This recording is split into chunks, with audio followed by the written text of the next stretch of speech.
2020ခုနှစ်တုန်းကဒီ VS ဆာရာကိုစားတဲ့အတူတန်တက်ခွင့်ရဖို့ဗျာရုံးကနေခဲ့ရတဲ့ဒီပတ်ချာဗီယာဟာ၄နှစ်လောက်အကြာမှာတော့ဒီချက်စီအသင်းရဲ့ကစားသမားတယောက်ဖြစ်လာပါတော့မယ်တစ်ချိန်ကဒီစပိန်ဘောလုံးလောကရဲ့အောက်ခြေကနေဗျာတစင်ချင်းတက်လာခဲ့တဲ့ချာဗီယာကဘလာဂါလိုနဲ့အတူဗျာဒီလာလီဂါမှာ၄နှစ်နီးပါးကျင်လည်လာခဲ့ပါတယ်အထူးသဖြင့်မနစ်ကဗီရဲမထွန်းနဲ့ရှင်ဆိုင်ခဲ့ရတဲ့ပွဲမှာဗျာသူ့ရဲ့ကစားပုံကအလွန်ဆိုရဲ့မျက်စိထဲရောက်သွားခဲ့တယ်လို့ပဲပြောရပါမယ်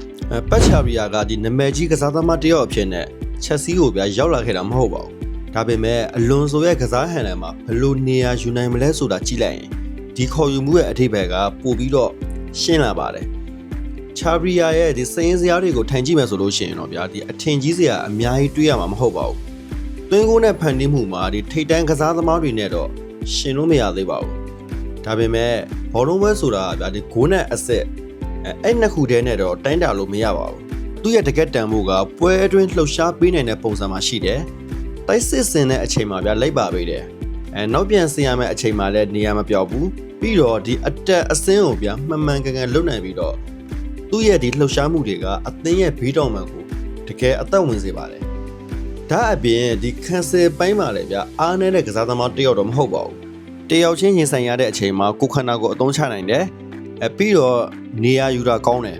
ဘောလုံးမရှိတဲ့အချိန်မှာဘယ်နေရာကိုရွှေ့ရမလဲဆိုတာကိုလည်းနားလည်ပါတယ်အဲ့ဒီအချက်တွေကြောင့်ပဲဗျာချာဗီယာကဒီအလွန်ဆိုရဲ့လက်ထက်မှာပို့ပြီးတော့တန်ဖိုးရှိလာနိုင်ပါတယ်အထူးသဖြင့်3-4-3ဒါမှမဟုတ်3-4-2-1လို့ကစားကွက်မျိုးမှာဘေးတောင်မဲ့ကစားသမားတယောက်အနေနဲ့သူ့ရဲ့အတက်အဆင်း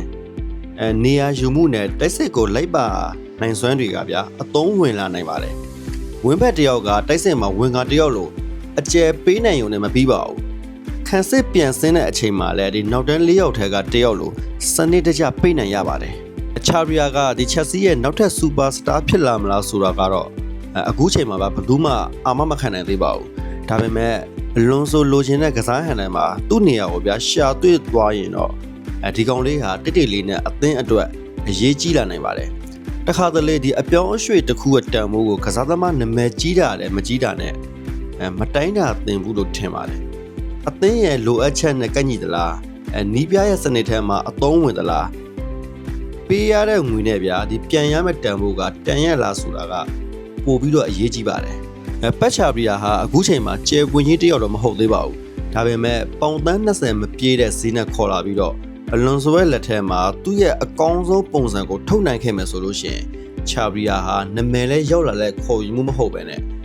စနစ်နဲ့ရောက်လာလဲဗျာချက်စီကစားသမားတယောက်ဖြစ်လာနိုင်ပါတယ်ကျွန်တော်ဒီချက်စီအသင်းရဲ့အတိတ်သတင်းတွေကိုဗျာနေ့စဉ်အမြဲဖတ်ရှုရှင်တဲ့မိတ်ဆွေများက comment အောက်က Telegram link လေးမှာဝင်ရောက်ဖတ်ရှုနိုင်ပါတယ်ခင်ဗျအားလုံးကိုကျေးဇူးတင်ပါတယ်